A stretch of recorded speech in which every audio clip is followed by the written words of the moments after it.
बिना temperature change किए हुए किसी सब्सटेंस को एक स्टेट से दूसरी स्टेट में चेंज करने के लिए जितनी हीट की ज़रूरत होती है उसे हम कहते हैं लेटेंट हीट। ये दो तरह की होती है, latent heat of fusion, latent heat of vaporisation. तो लेटेंट हीट ऑफ फ्यूज़न क्या है कि 0 डिग्री सेंटीग्रेड की आइस को 0 डिग्री सेंटीग्रेड के वाटर में कन्वर्ट करने के लिए जितनी हीट की ज़रूरत होगी उसे हम कहेंगे लेटेंट हीट ऑफ फ्यूज़न। ऐसे ही 100 डिग्री सेंटीग्रेड के वाटर को 100 डिग्री सेंटीग्रेड की स्टीम में कन्वर्ट करने के लिए जितनी हीट की ज़रूरत होगी उसे हम कहेंगे लेटेंट हीट ऑफ वेपराइजेशन। तो बच्चों, आज के इस वीडियो में हम बात करने वाले हैं लेटेंट हीट की।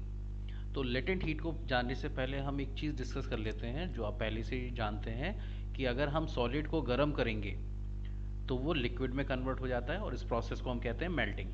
और जब लिक्विड को हम फर्दर हीट करते हैं तो ये कन्वर्ट हो जाता है गैस में, जिसे हम कहते हैं बॉइलिंग। और गैस को अगर हम ठंडा करें तो वो लिक्विड में कन्वर्ट हो जाती है और इसे हम कहते हैं कंडेंसेशन। और लिक्विड को अगर हम और ठंडा करें तो ये कन्वर्ट हो जाता है सॉलिड में, जिसे हम कहते हैं फ्रीजिंग। यानी कि सॉलिड से लिक्विड यानी स्टेट चेंज होती है, यानी हीट देने पर स्टेट चेंज हो जाती है और ठंडा करने पर फिर से स्टेट चेंज हो जाती है। तो इस तरीके से स्टेट कन्वर्जन होता है सॉलिड, लिक्विड और गैसेस में। नाउ अब बात करते हैं लेटेंट हीट की। लेटेंट का मतलब होता है बच्चों हिडन। हिडन मतलब छिपा हुआ। तो छिपा हुआ क्या है यहाँ पे? तो होता ये है बच्चों कि जब हम सॉलिड को लिक्विड में कन्वर्ट करते हैं तो सॉलिड तो लिक्विड में कन्वर्ट हो जाता है, लेकिन सॉलिड का जो टेम्परेचर है ना वो चेंज नहीं होता। ऐसे ही जब लिक्विड को हम फर्दर गैस में कन्वर्ट करते हैं गर्म करके, तो लिक्विड जो है वो गैस में तो कन्वर्ट हो जाता है लेकिन टेम्परेचर में कोई चेंज नहीं होता। यानी कि जो लिक्विड का जो टेम्परेचर था वही गैस का टेम्परेचर रहता है, ऐसे ही जो सॉलिड का टेम्परेचर था वही लिक्विड का टेम्परेचर रहता है। अब आप कहेंगे ये कैसे? तो चलिए इसको हम एक एनिमेशन के ज़रिए समझने की कोशिश करते हैं। ठीक है, तो देखिए, process involve in change of phase. तो किस तरीके से ये फेज चेंज होती हैं, यानी कि सॉलिड, लिक्विड और गैस कैसे चेंज होते हैं। यहाँ पर आप देख रहे हो आइस थी हमारे पास एक कंटेनर में और नीचे से हमने यहाँ पर बर्नर लगा के इसको हीट किया। तो ये जो आइस है ये कन्वर्ट होती जा रही है लिक्विड में। तो जब आइस लिक्विड में कन्वर्ट होती जाती है तो इसे हम क्या कहते हैं बच्चों? मेल्टिंग। यानी आइस मेल्ट होकर लिक्विड में कन्वर्ट हो गई। अब क्योंकि हीट तो फर्दर मिल ही रही है, अब ये लिक्विड कन्वर्ट हो जाता है वेपर्स में, यानी कि गैस में कन्वर्ट होना शुरू हो जाता है। इसको हम बोल देते हैं वेपराइजेशन। ठीक है, तो मेल्टिंग हो गई और वेपराइजेशन, दो चीज़ें हमने यहाँ से समझ ली। और ये गैस कन्वर्ट होती जा रही है। ठीक है, अब ये जो गैस होती है ना बच्चों, ये जो गैस बन रही है, ये अगर हम एक पाइप के ज़रिए हमने एक दूसरे फ्लास्क में इस गैस को ट्रांसफ़र कर रहे हैं, तो होता क्या है कि ये जो गैस है जब दूसरे फ्लास्क तक पहुंचती है तो थोड़ी ठंडी हो जाती है, क्योंकि रास्ते में कोई हीट तो कर नहीं रहा है। तो जब ये ठंडी हो जाती है तो ये वापस लिक्विड में कन्वर्ट होना शुरू हो जाती है, जिसे हम कहते हैं कंडेंसेशन। ठीक है, अब होता क्या है कि ये जो पूरा प्रोसेस होता है स्टेट चेंज होने का, इसमें टेम्परेचर चेंज नहीं होता। क्या मतलब हुआ इसका? अब देखिए, यहाँ पर हमने क्या किया है कि हमारे पास आइस भरी हुई है एक कंटेनर में और यहाँ पर बर्नर लगा हुआ है। अब इस बर्नर के थ्रू जब हम इस आइस को गर्म करेंगे तो ये आइस मेल्ट होना शुरू हो जाएगी। ठीक है, अब इसमें हम क्या करेंगे, एक थर्मोमीटर लगा लेते हैं जिससे हमें पता चल जाएगा कि टेम्परेचर कितना है। तो फिलहाल जो आइस का टेम्परेचर है वो 0 डिग्री सेल्सियस है। ठीक है, अब जैसे ही बर्नर को हम ऑन करेंगे तो ये आइस जो है ये मेल्ट होना शुरू हो जाएगी और ये आइस जो है कन्वर्ट हो जाएगी लिक्विड में, यानी कि वाटर में। अब ये जो टेम्परेचर है इस लिक्विड का वो 0 डिग्री सेंटीग्रेड ही है, जो आइस का था वो वाटर का भी वही है। ठीक है, अब क्योंकि हीट मिलती जा रही है तो धीरे धीरे इस लिक्विड का यानी वाटर का जो टेम्परेचर है वो इंक्रीज़ होना शुरू हो जाएगा और धीरे धीरे ये पहुंच जाएगा 100 डिग्री सेल्सियस पर। तो देखिए टेम्परेचर पहुंचता जा रहा है धीरे धीरे 100 पर आके ये रुक जाएगा। अब 100 पे क्या होगा, ये जो वाटर है ये वेपर्स में कन्वर्ट होना शुरू हो जाएगा। ठीक है, यानी इसकी स्टेट चेंज होनी शुरू हो जाएगी 100 डिग्री सेल्सियस पर और धीरे धीरे ये सारा का सारा जो वाटर है ये वेपर्स में कन्वर्ट हो जाएगा। यानी कि 100 डिग्री सेल्सियस का जो वाटर है वो 100 डिग्री सेल्सियस की स्टीम में कन्वर्ट होता जा रहा है और धीरे धीरे आप यहाँ पर देख रहे हो कि ठंडा हो गया। ठंडा हो गया यानी ये स्टीम जो है वो ठंडी होके वापस वाटर में कन्वर्ट होती चली जाती है। अब ये जो स्टेट चेंज हो रही थी, हमने देखा कि जो आइस से वाटर बना और फिर वाटर से ये जो वेपर्स बनी, तो जो टेम्परेचर होता है ना इस दौरान बिल्कुल भी चेंज नहीं होता है। ठीक है, और ये जो टेम्परेचर जो चेंज नहीं होता है इसका रीज़न होता है लेटेंट हीट। यानी कि हिडन हीट। ये जो हीट जो टेम्परेचर चेंज नहीं कर रही है लेकिन स्टेट चेंज कर रही है, आइस से वाटर और फिर वाटर से स्टीम में, इसी को हम कहते हैं लेटेंट हीट। ठीक, तो ये हमने समझ लिया, एक्सपेरिमेंट हमने कर लिया। अब ये जो लेटेंट हीट होती है बच्चों, ये दो तरह की होती है। एक होती है लेटेंट हीट ऑफ फ्यूज़न और एक कहलाती है लेटेंट हीट ऑफ वेपराइजेशन। जैसे आप यहाँ पे देख रहे हो लेटेंट हीट ऑफ वेपराइजेशन, है ना। तो ये दो तरह की होती है, दोनों को एक एक करके समझते हैं। अब लेटेंट हीट ऑफ फ्यूज़न क्या होती है? अब जैसे हमने देखा पहले कि हमने आइस को वाटर में कन्वर्ट किया, तो जो आइस है वो मान लीजिए हमारे पास 1 किलोग्राम है। तो 1 किलोग्राम आइस को को वाटर में कन्वर्ट करने के लिए, यानी कि 1 किलोग्राम आइस जो कि 0 डिग्री सेल्सियस पर थी, उसको हमें 0 डिग्री सेल्सियस के वाटर में कन्वर्ट करने के लिए जितनी हीट की ज़रूरत होगी, उस हीट को हम कहते हैं बच्चों लेटेंट हीट ऑफ फ्यूज़न, यानी कि सॉलिड टू लिक्विड चेंज। तो सॉलिड को जब लिक्विड में कन्वर्ट करने के लिए जितनी हीट की ज़रूरत होती है, उस हीट को हम कह देते हैं लेटेंट हीट ऑफ फ्यूज़न। तो यहाँ पर आप ध्यान रखिएगा, हम 1 किलोग्राम ज़रूर बोलेंगे। तो 1 किलोग्राम सॉलिड को कन्वर्ट करने के लिए जितनी हीट की हमें ज़रूरत होती है, उसको हम बोलते हैं लेटेंट हीट ऑफ फ्यूज़न। ठीक है। अब सवाल उठता है कि ये जो टेम्परेचर है ये राइज़ क्यों नहीं होता है? भाई स्टेट तो चेंज हो गई लेकिन टेम्परेचर क्यों नहीं राइज़ हुआ? तो होता ये है बच्चों कि जो आइस होती है वो सॉलिड है, और सॉलिड में हम जानते हैं कि जो मॉलिक्यूल्स होते हैं उनके बीच एक फोर्स ऑफ अट्रैक्शन काम करता है जो कि बहुत स्ट्रांग होता है। अब जब हीट देते हैं तो ये जो फोर्स ऑफ अट्रैक्शन है ये वीक होना शुरू हो जाता है। ठीक है।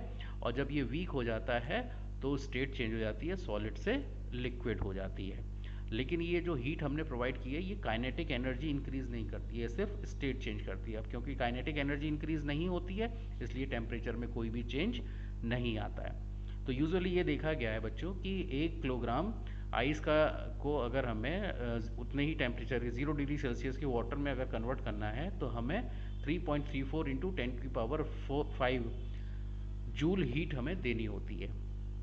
ठीक है। तो यानी आइस की जो लेटेंट हीट है वो है 3.34 इंटू 10 की पावर 5 जूल। अब पर किलोग्राम लगा हुआ है, इसका मतलब 1 किलोग्राम आइस को इतनी जूल अगर हम हीट दे देंगे तो वो 0 डिग्री सेंटीग्रेड के वाटर में कन्वर्ट हो जाएगी। ठीक है। तो ये चीज़ देखी गई कि जो 0 डिग्री सेल्सियस की जो आइस होती है ना, वो ज़्यादा इफेक्टिव होती है बजाय 0 डिग्री सेल्सियस के वाटर के, क्योंकि दोनों का टेम्परेचर सेम है। तो कौन ज़्यादा इफेक्टिव हुआ? 0 डिग्री सेल्सियस की आइस। क्यों? क्योंकि आइस के अंदर एक खास तरह की हीट पहले से मौजूद है, यानी कि लेटेंट हीट पहले से मौजूद है जो कि 3.34 इंटू 10 की पावर 5 जूल है। क्योंकि जब हम आइस को गर्म करते हैं तो वो हीट जो है यूज़ होके ख़त्म होके वाटर में कन्वर्ट हो जाती है ना। आइस जो है वाटर में कन्वर्ट हो जाती है। तो क्योंकि आइस में इतनी एनर्जी ज़्यादा होती है, इसी वजह से आइस जो है ज़्यादा इफ़ेक्टिव होती है उतने ही टेम्परेचर के वाटर के मुकाबले। तो इसी वजह से जब हम अपने हाथ पर आइस को लेते हैं या वाटर को लेंगे तो हमें आइस ज़्यादा ठंडी लगेगी बजाय 0 डिग्री सेल्सियस के वाटर के, है ना। तो ये ऐसा क्यों हुआ? क्योंकि जो आइस होती है वो हमारे हाथ से हीट एब्जॉर्ब करती है, यानी कि लेटेंट हीट एब्जॉर्ब करती है और कन्वर्ट हो जाती है उतने ही टेम्परेचर के वाटर में। तो अब बात कर लेते हैं बच्चों लेटेंट हीट ऑफ वेपराइजेशन की। यानी कि जब लिक्विड को गैस में कन्वर्ट करते हैं तो जो हीट की ज़रूरत होती है उसे हम कहते हैं लेटेंट हीट ऑफ वेपराइजेशन। तो होता क्या है कि जब हम 100 डिग्री सेल्सियस के वाटर को 100 डिग्री सेल्सियस की वेपर्स में कन्वर्ट करते हैं, तो जितनी हीट की हमें ज़रूरत होगी उस हीट को हम कहेंगे लेटेंट हीट ऑफ वेपराइजेशन। ठीक है। यहाँ भी हमें कितना पानी लेना है? 1 किलोग्राम। तो हम पूरी तरह से क्या कहेंगे डेफिनेशन के तौर पे कि अगर हमारे पास 1 किलोग्राम वाटर है और वो 100 डिग्री सेल्सियस पे है, तो उस 1 किलोग्राम वाटर को हमें स्टीम में कन्वर्ट करने के लिए जितनी हीट की आवश्यकता होगी उस हीट को हम कहेंगे लेटेंट हीट ऑफ वेपोराइजेशन। और इसकी जो वैल्यू होती है बच्चों वो होती है 22.5 इंटू 10 की पावर 5 जूल्स।